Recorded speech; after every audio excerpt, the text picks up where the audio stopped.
Fruit సలాడ్కి కావలసిన పదార్థాలు: cup పాలు, కస్టర్డ్ పౌడర్ 3 స్పూన్స్, యాపిల్ ముక్కలు, దానిమ్మ గింజలు, జీడిపప్పులు, బాదం మీకు ఇష్టమైనవి వేసుకోవచ్చు, బనానా. మీకు ఎన్ని రకాల ఫ్రూట్స్ వేసుకోవాలంటే అన్ని రకాలు వేసుకోవచ్చు. ముందుగా మరిగించిన పాలని కొద్దిగా వేడి చేయండి. ఇందులో మీకు నేను షుగర్ చూపించలేదు, షుగర్ కూడా యాడ్ చేసుకోవాలి.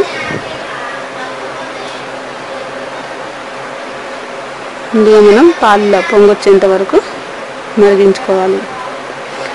లో ఫ్లేమ్లో గ్యాస్ తగ్గించేసి కొద్దిగా మరిగిన తర్వాత పాలని పచ్చివాసన పోయేంత వరకు కూడా మరిగించుకోవాలి. నెక్స్ట్ మనం ఈ కస్టర్డ్ పౌడర్లో కొద్దిగా వాటర్ వేసుకొని దీన్ని ముందుగా ఉండలు లేకుండా కలుపుకోవాలన్నమాట.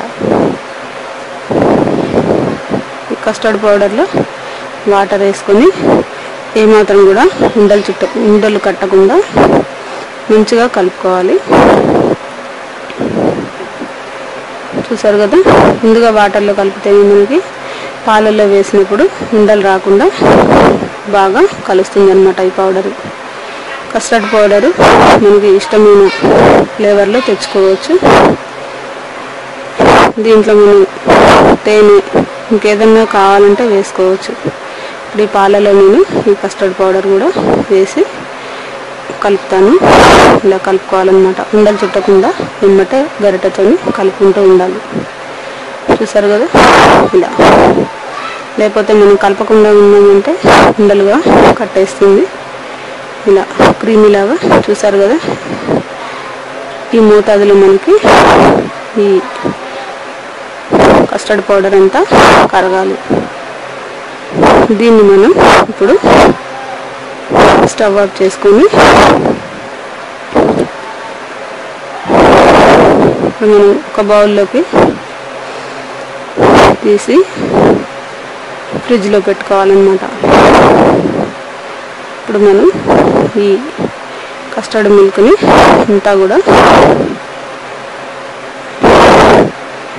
ఇలా వేరే బౌల్లోకి తీసుకొని దీన్ని మనం ఫ్రిడ్జ్లో కూలింగ్ అయ్యేంత వరకు, కనీసం ఒక 1 అవర్ పాటు మంచి కూలింగ్ అయ్యేంత వరకు ఉంచేయాలి. దీంట్లో మనం షుగర్ పౌడరు ఇప్పుడు వేసుకోవచ్చు, లేదా మనం పాలు ఈ కస్టర్డ్ పౌడరు ఉడికేటప్పుడైనా వేసుకోవచ్చు. చూసారు కదా, ఒక గ్లాస్ పాలకి 3 స్పూన్స్ కస్టర్డ్ పౌడరు, ఒక కప్పు షుగరు, ఈ ఫ్రూట్స్, ఎనీ ఫ్రూట్స్ మీకు ఏ ఫ్రూట్స్ కావాలంటే అవి కూడా వేసుకోవచ్చు.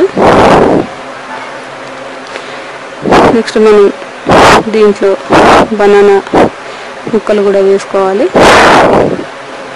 దీంట్లోనే దానిమ్మ గింజలు కూడా వేసుకోవాలన్నమాట. చూసారు కదా ఎంత కలర్ఫుల్గా ఉందో.